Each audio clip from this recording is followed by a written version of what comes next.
censo virtualmente nacional que dice relación con los medios de comunicación y cómo exacerbaron las odiosidades en la época de la Unidad Popular. Es tema a propósito de los 40 años que se cumplen del golpe de Estado y también ha sido incorporado en este seminario organizado por la Agrupación Regional de Académicos de la Universidad de Magallanes que rescata la memoria histórica. Estamos aquí con otro de los participantes de este encuentro, me refiero a Patricio Bernedo, doctor en Historia, especialista en las investigaciones que tienen que ver con los medios de comunicación. Muchas gracias por aceptar la invitación. Mucho gusto estar aquí. Sí. Patricio, antes de entrar a esta coyuntura histórica en particular, quisiera preguntarte cuál ha sido normalmente el rol que han cumplido los medios de comunicación en los movimientos sociales que buscan la llegada del mundo popular al poder. Gran pregunta. Desde mi perspectiva, los medios de comunicación han sido relativamente poco usados por los movimientos populares, digamos, que buscan llegar al poder, ya sea por vía democrática o revolucionaria. No obstante, me refiero a la época ahora contemporánea, digamos, no obstante que el mejor ejemplo al respecto del poder de la prensa fue Simón Bolívar. O sea, Simón Bolívar, cuando está liberando las luchas por la independencia de América, no solamente llevaba su ejército, pertrechos militares, sino que también llevaba una pequeña imprenta que en el fondo le permitió imprimir, no un diario, o sea, no de todos los días, sino que imprimir un periódico. Y ese periódico en la práctica le sirvió a él como un mecanismo de legitimación del nuevo orden que él estaba propugnando, y sobre todo de las luchas por la independencia en nuestro continente. O sea, el tema de la importancia de la prensa en los procesos revolucionarios, los procesos de cambio, que también fue obviamente así la independencia de nuestros países, usó los medios. Sin embargo, en este caso la prensa, en los procesos más contemporáneos, si uno mira en América Latina, en general el mundo más progresista, yo creo que en rigor ha desestimado el poder de los medios de comunicación. Los ha desestimado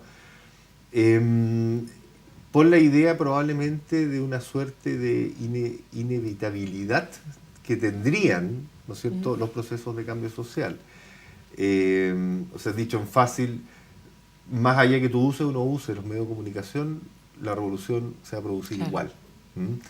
Y yo creo que eso ha sido un error de diagnóstico con consecuencias bastante importantes hoy en día. Ahora, eso también me hace pensar en lo que dicen algunos, que casi por culpa de la odiosidad que exacerbó el conjunto de los medios de comunicación de esa época, se dio el golpe. Tal vez es darle demasiada responsabilidad, sí, porque hubiera sucedido igual. Bueno, eso no lo sabemos, si habría sucedido igual o no. Pero en la práctica uno lo que puede ver es que, y eso es la tesis que yo siempre he trabajado, los medios, la prensa en particular, pero también la televisión, acuérdense que la televisión en esos años 70-73 tenía muy poca penetración, que se llama. Las radios sí, las radios tenían una altísima penetración. Pero en el fondo la prensa y la radio jugaron ahí este rol de contribuir a polarizar, o sea, de ser los altoparlantes de la polarización. Pero siempre la relación medios-sociedad es de ida y vuelta. O sea, la sociedad influye en los medios de comunicación, pero los medios también están influyendo permanentemente en la sociedad. Entonces, ese es el fenómeno que hay que entender desde esa perspectiva, de cómo la prensa o los medios durante la Unidad Popular no son, por así decirlo, los responsables del quiebre democrático, pero sí influyeron, dentro de otros factores y otros actores más, digamos. Pero son un actor potente, importante en ese trágico desenlace, digamos. Y tanto en ese momento como ahora, ¿influye la propiedad de esos medios de comunicación en esto que estamos conversando? Sí, efectivamente influye. El Chile del 70-73 y décadas anteriores, desde el punto de vista de la propiedad de los medios, era mucho más diversificado, era mucho más plural. Hoy día no, hoy día los medios tienden a concentrarse no solo en Chile, sino que en general en el mundo, por lo caro que resulta hoy día sostener un medio de comunicación. Pero modelo... ¿qué tanto más plural eso está medido? Anteriormente, ¿Sí? dices tú, es que no es necesario medirlo con O sea, regla, por así decirlo, sino que basta ver, ¿no es cierto?, cómo distintas posiciones, distintos movimientos políticos, cada uno tenía su propio medio. Tenían radios, tenían prensa, algunos diarios, otros periódicos, tenían revistas, en fin, tenían distintos soportes, como se llama, comunicacionales a su disposición, claro, con efectos de influencia quizás distintos unos de otros, pero finalmente el sistema de medios, si uno lo mira en lo global, desde el 73 para atrás, cumplía mucho de lo básico que uno diría un sistema pluralista. No era tan caro entonces como... No era tan caro, y un aspecto que también hay que considerar es que todos los medios, más allá de los que qué sé yo, el siglo se financia por otras vías, no por publicidad, pero desde 1830 en adelante, en general en el mundo, los medios empezaron, los periódicos, a financiarse a través de la publicidad.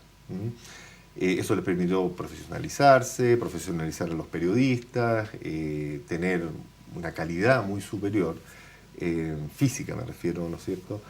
Y al mismo tiempo, eso sí, les introdujo el desafío de lucrar, o sea, que fueran empresas rentables, y al mismo tiempo influir. Son esos dos aspectos que están en juego. Eso mientras fueron, o tuvieron, mejor dicho, la prensa tuvo un escenario de no competencia de otros soportes comunicacionales, le funcionó a la perfección. Hoy día, en cambio, bueno, y si nos vamos a la unidad popular, en general el mundo de la lectoescritura, que se llama, o sea, el de los diarios, ¿no es cierto?, el de los libros, prácticamente corría solo. El único que le hacía competencia en serio era el medio radial, o sea, la radio. Y aquí en Chile siempre ha tenido mucha aceptación o gran aceptación. Pero en la práctica, la torta publicitaria se dividía preponderantemente en la prensa, ¿no es cierto?, y un poco menos en la radio. La televisión estaba muy poco desarrollada. Hoy día, el drama que tienen las radios, pero sobre todo los diarios, es que la televisión se lleva una enorme cantidad de la publicidad. Y eso hace, ¿no es cierto?, que hoy día la prensa pase a ser, con algunas excepciones, por así decirlo, el hermano pobre, o pronto va a empezar a ser el hermano más pobre, dependiendo de qué medios estemos, periodísticos, digamos, impresos, estemos hablando. Claro. Entonces, ese escenario cambió mucho. Ahí planteaban en una exposición recién que escuchamos la potencia, por ejemplo, de la editorial Quimantú durante la Unidad Popular, la cantidad de millones de libros, ¿no es cierto?, que se publicaron, etcétera, etcétera. Muy loable, pero si uno lo mira en este escenario que te estoy diciendo yo, los libros, las revistas, también corrían solos. No tenían otro medio, ¿no es cierto?, que en la práctica les quitara público, les quitara atención del público. Si finalmente los medios, y ustedes me imagino lo tienen clarísimo, luchan, por así decirlo, por capturar la atención del público. Si no logran eso, no les va a ir bien ni en el mediano ni en el largo plazo. Ese es el desafío de todos los medios. Entonces hoy día el universo medial es tan amplio que o sea, el mismo diario El Mercurio, que se ve como imbatible, hoy día la juventud, y eso está medido, no lo lee. Tampoco lee La Tercera. O sea, las proyecciones son... O sea, las proyecciones para la prensa escrita son bastante negativas. ¿Cómo lo hacen los jóvenes, que son supuestamente los futuros lectores? Hoy día se meten en Internet, ellos se informan a través de Internet. Tienen otros modos de informarse y de influir también en la información, que también lo discutíamos recién. Entonces, desde esa perspectiva, los medios tradicionales hoy día tienen un desafío muy potente, especialmente estos, digamos, la prensa escrita, con una televisión masiva que sí, sigue todavía ahí, más allá de todas las críticas que se le hace, la gente sigue viendo televisión. O sea, las audiencias masivas están en la televisión, pero entrando de manera muy importante, digamos, las redes sociales y los nuevos medios de comunicación asociados a las nuevas tecnologías. O sea, hoy día la gente dice, estamos en crisis cultural porque la gente no lee. Yo no creo eso. Yo creo que la gente lo que está dejando es de leer los diarios y libros, pero siguen leyendo en otros soportes. Claro. O sea, no es tan dramático desde esa perspectiva. Pero para esas empresas que se estructuraron en torno a influir en la opinión pública, capturar publicidad, o sea, capturar lectores también, y por esa vía financiarse, ese modelo es el que hoy día está en crisis. Durante la dictadura, ¿se puede hablar de un poder de facto que utilizaba a los medios de comunicación para mantener una cierta legitimidad? ¿O más bien era parte del mismo poder que se estaba ejerciendo desde el gobierno? Es una mezcla, o fue una mezcla. ¿En qué sentido? El Mercurio, el más claro de todos, la Tercera también, en ese momento que tenía otros dueños, por si acaso la Tercera, ellos se hacen parte, sin que nadie se los exigiera, ¿no es cierto?, de la dictadura, y son afines a lo que la dictadura quiere comunicar, cómo quiere comunicarlo y cuándo quiere comunicarlo. O sea, ahí se someten, por así decirlo, pero no por obligación, sino que de mutuo propio. ¿Cierto? Se someten a esta nueva política comunicacional, por así decirlo. Las radios fueron las grandes salvadoras, por así decirlo, en términos de información y opinión pública. O sea, ahí la radio cooperativa en particular y también radio chilena, perteneciente a la Iglesia Católica, jugaron un rol fundamental en lo que era la información no oficial.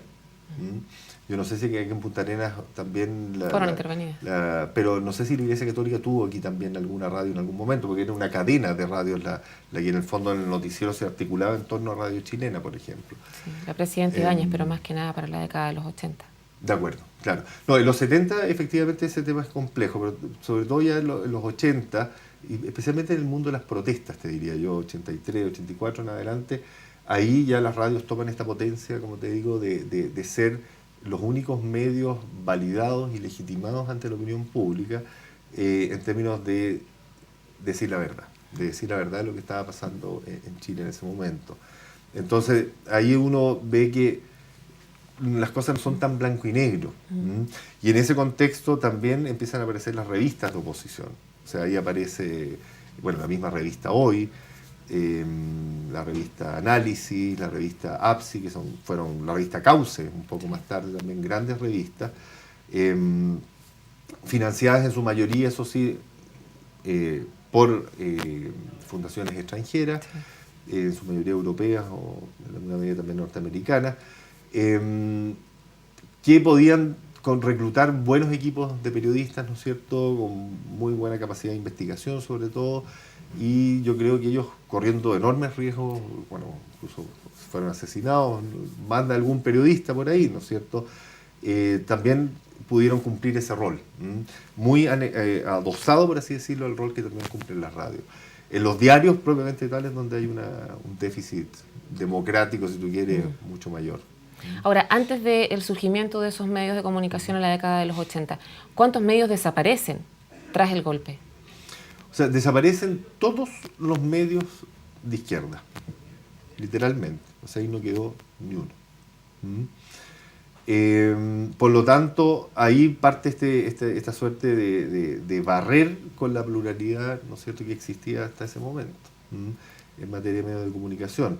Después empieza a reconfigurarse en parte, ¿no es cierto?, este nuevo mundo de la prensa escrita y de la radio, ¿no es cierto?, de oposición a la dictadura, pero literalmente, o sea, Clarín desapareció para siempre, Puro Chile desapareció para siempre, en fin, todos esos diarios de partidos, porque Clarín, acuérdate, no era un diario de partido, era un diario de una empresa familiar, si tú quieres, personal.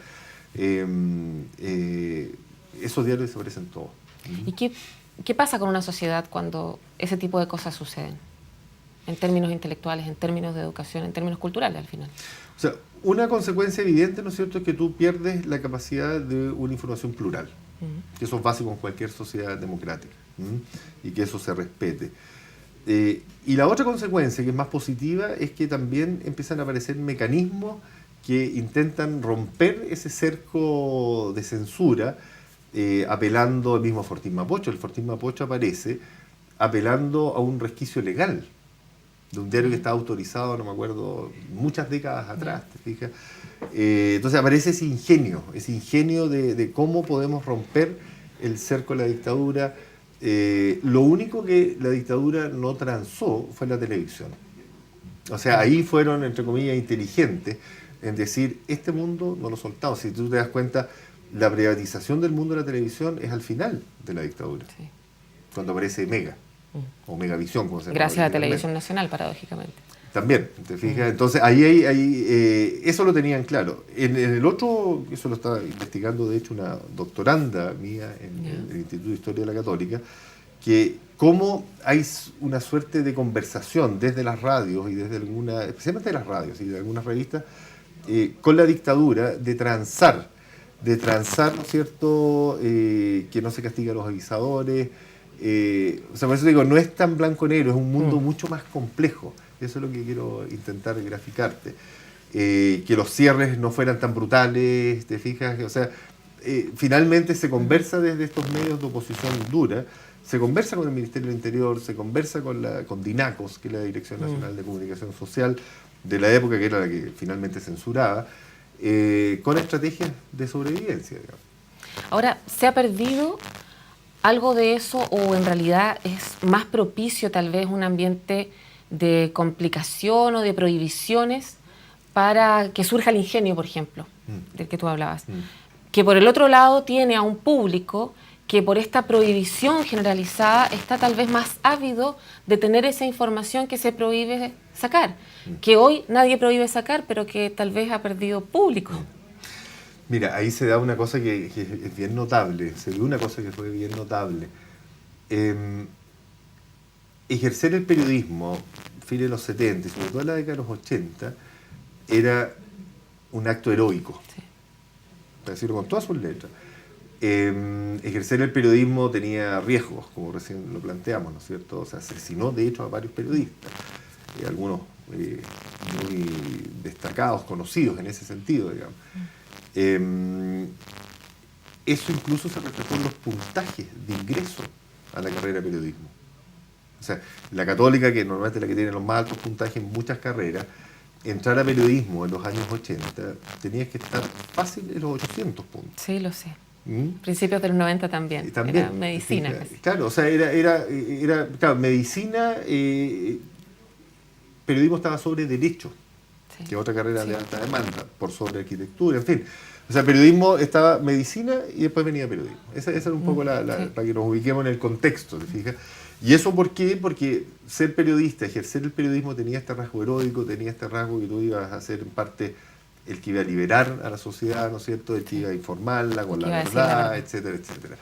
De eso hoy día queda poco, o sea, los puntajes igual siguen más o menos altos, digamos, pero no son estos. O sea, ¿por qué te lo reflejo el ingreso universitario? Porque eso es parte, ¿no es cierto?, del aula que rodea el ejercicio de una profesión en particular, y en este caso del periodismo.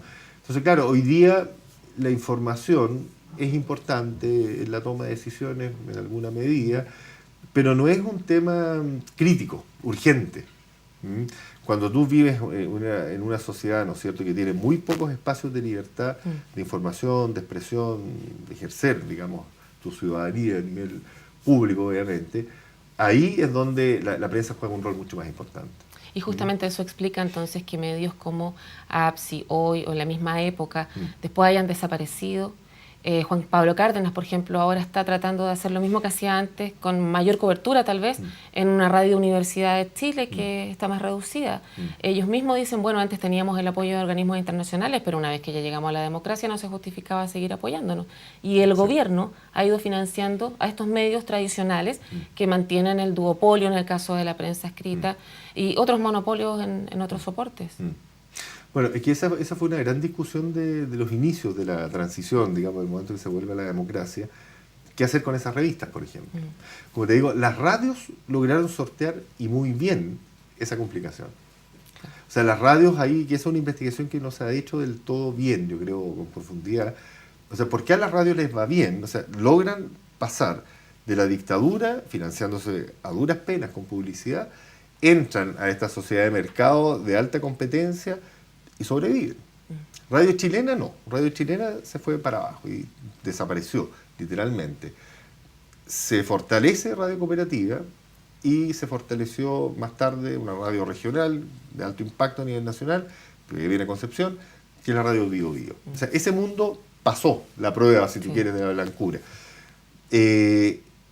Las revistas y algunos diarios, Fortín Mapocho, La Época, en fin, no les fue bien. Pero es que eso implica un mayor esfuerzo intelectual. Bueno, es que a eso voy, porque la respuesta simplista, digamos, sería decir, no, aquí el gobierno debió haberse puesto, claro. Fíjate, debió haber financiado, ya, pero ¿en virtud de qué? ¿Con qué criterio de selección, por último, tú dices? O sea, lo financio, claro, pero ¿lo financio a todos? O sea, cada persona que me venga con un proyecto, no estoy diciendo que esto haya sido bueno o malo, lo que quiero es ver la paleta de opciones que había. Claro. O bien había un proyecto, pues finalmente los medios son proyectos empresariales también. Entonces, ¿qué es lo que había detrás? ¿Faltó eso quizás? ¿Haber generado quizás una transición? ¿Haberle dicho a estas revistas en esa transición, te financio 4 años y después tú te la arreglas solo, entras a competir? Como te digo, no es solamente, mi punto es, no es solamente una responsabilidad del gobierno. ¿Por qué? No desaparecieron todos. Las radios lograron sobrevivir sin ayuda del Estado. Ya, pero hay un público que se vio afectado en términos culturales por la dictadura. A nivel de industria cultural se habla siempre del apagón. Sí. Y hay un tema educacional que también hace que las personas después tengan el hábito de la lectura. Entonces, ¿también se lo podemos achacar a este periodo? En parte sí. Como todas las cosas en historia son siempre en parte. Sí. Depende de cómo se vean. Te insisto, en parte sí. El punto es que después empiezan a aparecer paulatinamente el interés muy fuerte por la televisión. Una cosa que se ha analizado muy poco en Chile. La televisión en el mundo, en el año 54, 55, si la memoria no me falla, cuando entra la tecnología color, en Estados Unidos y en Europa, casi en paralelo, entra la televisión a color y literalmente se lleva toda, de ahí en adelante, casi toda la torta publicitaria. Por lo tanto, las radios en particular y los diarios tuvieron que cambiar todas sus estrategias de desarrollo de pautas, de avisadores, en fin. Pero tuvieron capacidad de adaptarse. Acá en Chile, la televisión a color llegó para el Mundial de Argentina, 78. Con eso la televisión se fue también para arriba. O sea, el efecto del color. Es un cambio tecnológico. Para nosotros hoy día es como obvio ver televisión a color. Yo era chico, pero me acuerdo pasar de televisión en blanco y negro a televisión a color. Es una cosa que te genera una casi adicción con la televisión. Además, sobre todo en el contexto de un mundial de fútbol, sé que te gusta el fútbol. Eso tornó es el inicio de un momento en donde la televisión se tornó imbatible. Entonces, los medios no hay que verlos en sí mismos nomás. Los medios hay que verlos dentro del sistema y cómo se articula ese sistema. Entonces, yendo a tu pregunta, evidentemente, ¿no es cierto?, las generaciones más nuevas que se crían con la televisión, ¿no es cierto?, con esta televisión a color, mucho más atractiva, con cobertura nacional además. Sobre la cual pesaba por completo el régimen. Totalmente, te fijas, el régimen dictatorial. Con ya la tecnología satelital que viene de comienzos de los 60, pero la tecnología satelital comunicándote el mundo, mostrándote el mundo. Entonces, ahí es donde, en términos relativos, de nuevo, la televisión gana mucha potencia, gana público, gana publicidad, y estos otros medios empiezan a tender a bajar. Y es natural que la gente deje de leer. O sea, esto, como te digo, no, si tú miras cuando entran los diarios, porque esto hay que mirarlo en términos históricos, los diarios se hacen fuertes en el mundo, partiendo por Estados Unidos y Europa, con lo que se llamó el periodismo moderno, que es el periodismo un poco en el concepto actual, que busca lucro, ¿no es cierto?, o sea, es empresa y busca informar a públicos específicos, en fin. Cuando aparecen esos diarios, está demostrado que la gente empezó a dejar de leer libros. Hay un documento, aquí perdóname que te late 30 segundos, pero yo creo que es muy indicado. Hay un documento de la Iglesia chilena, la Iglesia Católica en Chile, del año 1868, que es un momento clave en donde la Iglesia deja de publicar una revista que se llamaba la Revista Católica, que era semanal, y pasan a tener su primer diario de todos los días, que se llama El Estandarte Católico. que finalmente eso se hace en 1874. ¿Qué pasó ahí? Ellos dicen, ya nadie lee libros. Este es un diagnóstico, como te digo, 1868. Nadie lee libros. ¿Por qué? Porque a todo el mundo le interesa ganar plata, nadie tiene tiempo. ¿Qué me entregan los diarios? Me entregan una información chequeada, me entregan una información fácil de digerir, que yo la puedo además leer rápido, es fácil de transportar, la puedo llevar al campo, la puedo ir leyendo en el tren. O sea, dan toda una explicación, ¿te fijas?, de por qué el libro ya no sirve. Y por lo tanto, frente a este, entre comillas, horror, que eran los diarios. Entonces, finalmente, ¿qué es lo que hace la Iglesia? Cambia su estrategia comunicacional, se pasa al diario. ¿Por qué me fui tan atrás? Que es un poco también la mirada que uno tiene que ver con los medios en la actualidad. O sea, y de ahí mi punto es, a ver, ¿hasta dónde podemos financiar desde el Estado revistas, por muy loables que sean, si ese es mi punto, o diarios, que tú sabes que no tienen ninguna posibilidad de llegar a un mínimo autofinanciamiento, ni siquiera pidiéndole utilidades, a un mínimo autofinanciamiento, y cómo controlas eso, digamos? O sea, yo le doy a uno, le doy al otro, o sea, ¿dónde termina finalmente ese entregarle financiamiento o apoyos, digamos, permanentes o temporales a un medio de comunicación? Tal vez habría que pensar en dónde empieza todo, que es en la educación. Bueno, sí, eso de todas maneras, pero hoy día la educación, ¿no es cierto?, precisamente está mucho más focalizada en lo que es la etapa del mundo audiovisual, el mundo de las redes. Sí. O sea, nosotros podemos seguir en la cultura de la lectoescritura, como se llama, diciéndole a los estudiantes o a los tanto de universidad como de colegio, miren, ustedes tienen que leer de esta manera, sean lineales, pero resulta que los jóvenes y los niños ya no entienden el aprendizaje de una manera lineal, que es la lectura. Entonces, ese es un mundo que está en transición, es un mundo que está en cambio. Es un mundo que nosotros, mi generación, está acostumbrada, digamos, a la comunicación unidireccional, por así decirlo. O sea, yo leo el diario, claro, perfecto. Veo televisión, perfecto. O sea, no hay interacción. Hoy día, los jóvenes, e incluso los niños aún más, están acostumbrados a ir y vuelta. O sea, la bidireccionalidad es un tremendo tema. Entonces, los celulares permiten eso.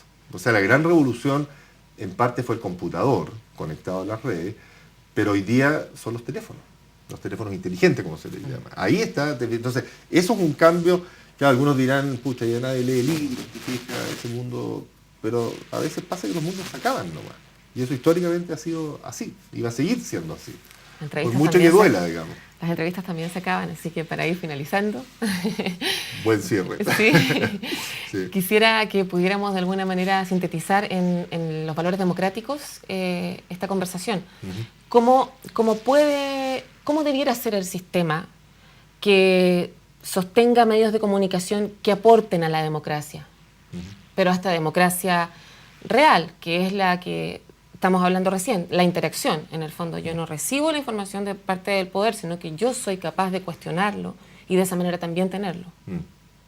Mira, yo creo que hay un paso previo que tú lo mencionaste, que está el tema de la educación. O sea, ahí los valores democráticos se pueden perder fácilmente, y ahí tenemos muchos ejemplos a lo largo de la historia en Chile y en el mundo. Yo creo que el tema, por ejemplo, los derechos humanos, hoy día nadie cuestiona que hay que respetarlos. En Chile, del 73 para atrás, nadie enseñaba derechos humanos. Fíjate, los textos escolares, la educación cívica de la época no integraba ese tema. O sea, ese es un tema históricamente más o menos nuevo, si tú lo ves desde esa perspectiva.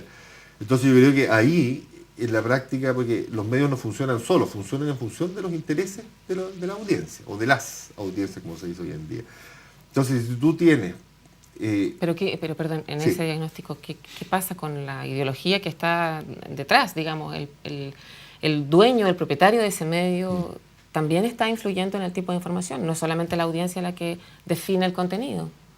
No, es correcto, es de ida y vuelta, sí. ¿No es cierto? Esto es de ida y vuelta. Pero si a mí no me gusta un diario, dentro de una sociedad plural, yo me cambio de diario. Acá en Chile tú, en lo que es la prensa, no te puedes cambiar, ¿no es cierto? Pero tú te puedes cambiar de soporte. O sea, por eso te digo, los jóvenes hoy día no se sienten interpretados por la prensa escrita. Por lo tanto, van a otros soportes nomás y abandonan el soporte de la prensa escrita. Pero también hay estudios que dicen que los portales web de esos diarios son los que más visitas tienen. Entonces tal vez se cambian de soporte, pero no de medio. Se cambian de soporte, se cambian a veces de medios, pero dentro de la web tú tienes una pluralidad mucho mayor. O sea, ahí es decisión de cada uno, si yo me leo EMOL, el Mercurio, la Tercera, ¿te fijas? O me voy al mostrador. Por ponerte un ejemplo de un diario electrónico, ¿no es cierto? Y el otro que se llama el Dínamo, que obviamente no son línea mercurial, no son línea de la Tercera. Y eso habría que ver, ¿no es cierto? Yo no conozco estudios, pero probablemente todo indicaría que son las personas más jóvenes las que van a leer, a informarse al mostrador, al Dínamo, por ejemplo. Entonces ya ese duopolio o monopolios, ¿no es cierto?, se empiezan a romper. O sea, no son de un día para otro, pero lo que me preguntaban hace un rato atrás, o sea, hoy día existe el duopolio, pero no es tan dramático, dada la pluralidad de soportes y medios que han ido surgiendo. Claro, apuntan a veces a segmentos más pequeños, pero yo creo que esa idea de las grandes convocatorias, a las grandes audiencias, hoy día, ¿quién la logra? El fútbol. Nadie más. O sea, se acabaron las grandes audiencias. ¿Te fijas? Sí. Y eso es el deporte, el espectáculo, digamos. Los grandes espectáculos. Bueno, muchas gracias, Patricio, por venir a reflexionar con nosotros acerca de esto. Pues. Muchas gracias a ustedes. Bueno, no hay públicos tan masivos, decía Patricio Bernedo en esta entrevista, pero sí públicos fieles, que es el que esperamos que nosotros tengamos como UMAC Televisión, en esta tarea de informar, de recordar, de reflexionar a propósito de los 40 años, a propósito de este seminario, pero a propósito también de nuestra línea editorial. Todo esto para que nunca más.